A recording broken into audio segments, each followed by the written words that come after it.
Fala pessoal, boa tarde, tudo bem? Sejam bem-vindos. Mais um dia aqui, análise de benchmarking. Me chamo Alan. Hoje, dia 21 de outubro, uma sexta-feira. Vou colocar minha tela aqui para a gente iniciar com a análise do Ibovespa. Pessoal, o Ibovespa rompeu aí topinho dos 118.200, né? Ali, topinho anterior, que a gente estava chamando atenção ontem para ficar de olho. Rompeu bem, né? Hoje andou bem aí mercado brasileiro, tá? Semanal tá fechando bem interessante, ele tá fechando acima do canal de baixa, tá ok? Então assim, já começo a ver alvos aí do Ibov, né? Aqui na região dos 121.200, que é o 78,6 de projeção desse movimento, né? Inclusive aqui seria esse topinho anterior, né? Que dá mais ou menos 122 mil, tá? Então ficar de olho aí no 122 mil. Bem, o detalhe é o seguinte, se ele conseguir ficar acima desses 122 mil, eu já começo a abrir alvo na região dos 130 mil. Então, quem sabe aí, ó, mercado brasileiro dando uma animada, indo para testar o topo ali, é topo histórico, né? Então, indo para testar topo histórico ali, 130 mil, tá? Então, ficar de olho, porque podemos ver aí, quem sabe, né? Se ele romper aí, né? Talvez não vá direto, tá? Não estou dizendo que ele vá direto, mas pode ser que ele venha aqui nos 100% de projeção, volte para testar suporte, e aí depois faça algo parecido com isso, tá ok? Entendo que essa semana deu uma animada um pouco mais forte por conta de pesquisas eleitorais, né? Nós estamos na véspera de eleição, inclusive semana que vem vai ser a semana antes da eleição, então tomar cuidado que vai ser uma semana bem volátil, né? Promete ser uma semana bem volátil, né? Então ficar atento a tudo isso, tá?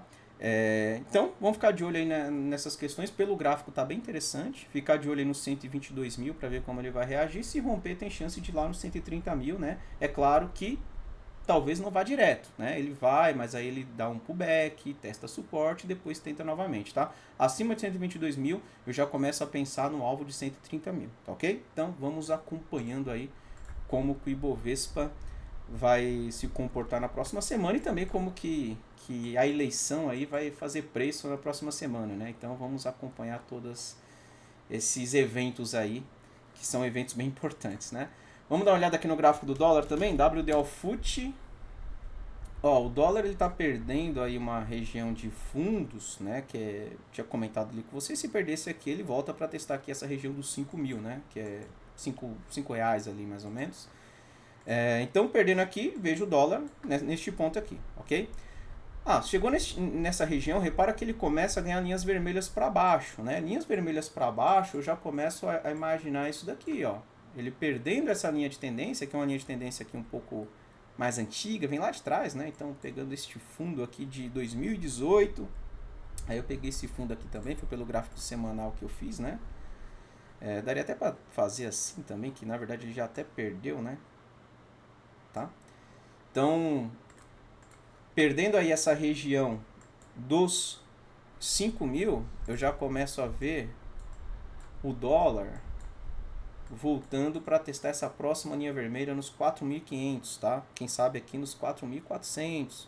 É claro, tem que perder essa região, tá? Vai ser uma baita de uma queda se isso acontecer, né? Mas assim, se o mercado brasileiro realmente iniciar um movimento mais forte, quem sabe a gente não pode ver o dólar dando uma corrigida, né? Então, ficar de olho caso isso venha acontecer aí com o dólar, né? Beleza? Bem, vou pegar aqui o gráfico do S&P 500. Hoje fechou forte alta, 2%, mais de 2%, né? Quase 2,5%, tá? Então, belo movimento ali. Tava com uma cara de que tava falhando aí na resistência 34. Tem uma linha vermelha aqui também, tá? Tava com uma cara que tava falhando, mas eu chamei a atenção de vocês aí porque o que acontece? No ponto que ele estava, era um ponto de retração do tempo gráfico menor. Então poderia ser uma onda 3 para cima, né? Então se você pega aqui, faz uma retração dessa última puxada que ele fez, depois que tocou 50% de retração do semanal, ó, vamos lá. Olha onde ele acabou segurando.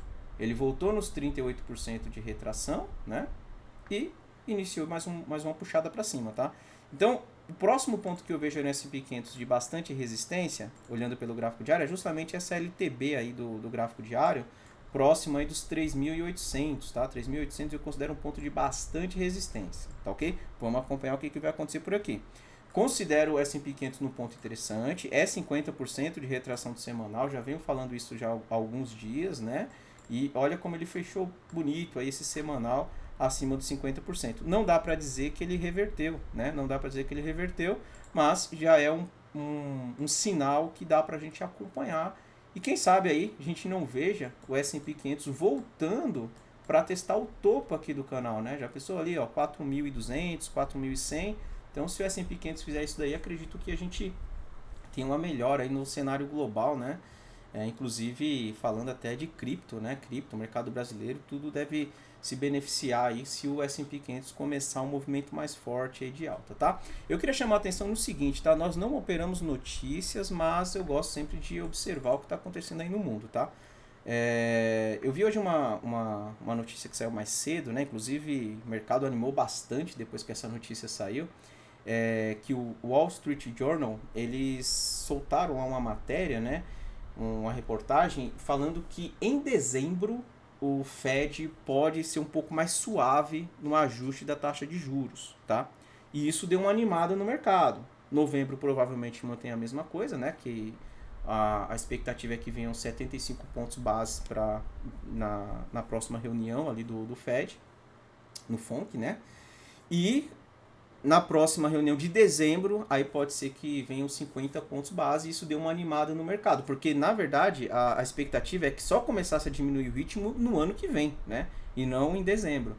Então, vamos ficar de olho porque isso pode, de uma certa forma, dar uma animada nos mercados aí, quem sabe pelo mundo inteiro. Então, é um ponto para ficar de olho, né? E aí você considera que o S&P 500 está numa região de 50% de retração semanal, tá?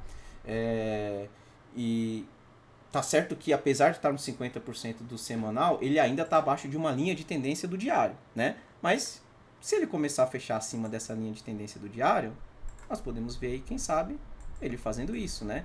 E aqui o que acontece? A notícia só foi ali para dar um impulso maior, né? Dar uma ajuda ali no que o gráfico já está mostrando pra gente, né? Então, chegou na retração de 50%, ponto importante para ficar de olho. Segurou por ali e começou a romper essa linha de tendência, pode ser alguma coisa interessante.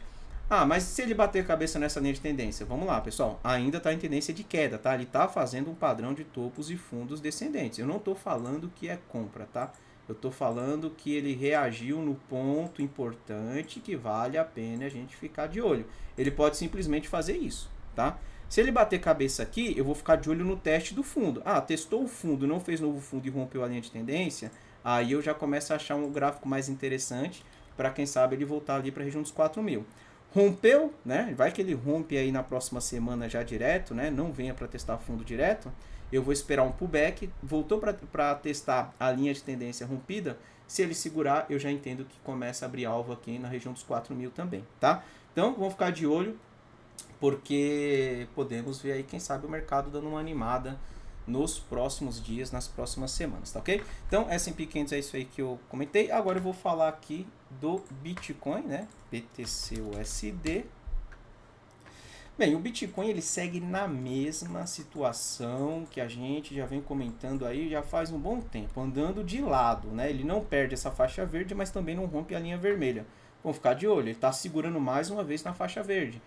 Ultimamente, né, nos últimos dias, ele não tem conseguido ficar acima da linha vermelha, tá? Então, repara aqui, ó, ele já bateu cabeça algumas vezes nessa região. Vamos ver, quem sabe aí, Bitcoin segurando aí mais uma vez nessa região, se ele vem para testar aqui. E aí, se o mercado der uma animada, quem sabe a gente não veja aí o Bitcoin voltando lá para os 25.000, 22.500, né, que é esse topinho aqui no meio. E depois ali a região dos 25.000, tá? Então, Bitcoin segue lateral, vamos acompanhar aí os próximos dias. E Ethereum, para finalizar, também bem lateral, né? Andando de lado aí entre a faixa verde e a faixa vermelha, mas lembrando que tá numa região de 61,8 de retração, né? Então ele está andando em volta ali da região de retração. Vamos acompanhar para ver, quem sabe aí Ethereum tentando fazer algo parecido com isso, tá? Precisa romper essa linha de tendência, né? Então quem sabe aí a gente não veja aí Ethereum rompendo a linha de tendência, iniciando um terceiro movimento para cima. Se por um acaso ele conseguir ficar acima aí dos 1.450, 1.400, romper essa linha de tendência, eu já começo a ver o próximo alvo aqui na região dos 1.780, quem sabe aí na região dos 2.000, tá? E aí, se romper, a gente pode fazer uma projeção desse movimento, né? E aí eu faria algo parecido com isso, para ver onde seriam os alvos de Ethereum, 2.100 a 2.300, tá ok? Então é isso, pessoal. Só lembrando, para quem não conhece o aplicativo Ficube, quer conhecer a nossa ferramenta... Opa, travou aqui. Travou aqui, então eu ia mostrar o emulador do Android, mas está travado. Para quem não conhece a nossa ferramenta, faz o seguinte, entra no site do Ficube, ficube.com.br, ficube.com.br, clica em App e Sala Ficube, tá? Inclusive, para quem não conhece as nossas salas, nós temos salas ali exclusivas, na verdade, sala de Day Trade com o Mestre Boi e com o Mestre Cris, né? E aqui, pessoal, vocês têm um link, cadê? O link para download da ferramenta, tá? Tanto pro Android quanto pro iPhone. Após feito o download da ferramenta, é só clicar aqui no botão, ó, tem aqui na tela, criar conta. Cria uma conta com seu e-mail, CPF, senha. Vocês terão acesso aos nossos códigos do aplicativo, terão acesso também ao Prisma, né, que é a nossa ferramenta de rastreamento, e também terão acesso ao nosso gráfico web, que é onde nós fazemos os nossos estudos, tá ok? Então, entra no nosso site, baixa o aplicativo no celular e conhece lá a nossa ferramenta, tá ok? Vou encerrando por aqui, desejo para todo mundo um excelente final de semana e na segunda-feira nós estamos de volta, pessoal. Um abraço, até segunda, tchau, tchau.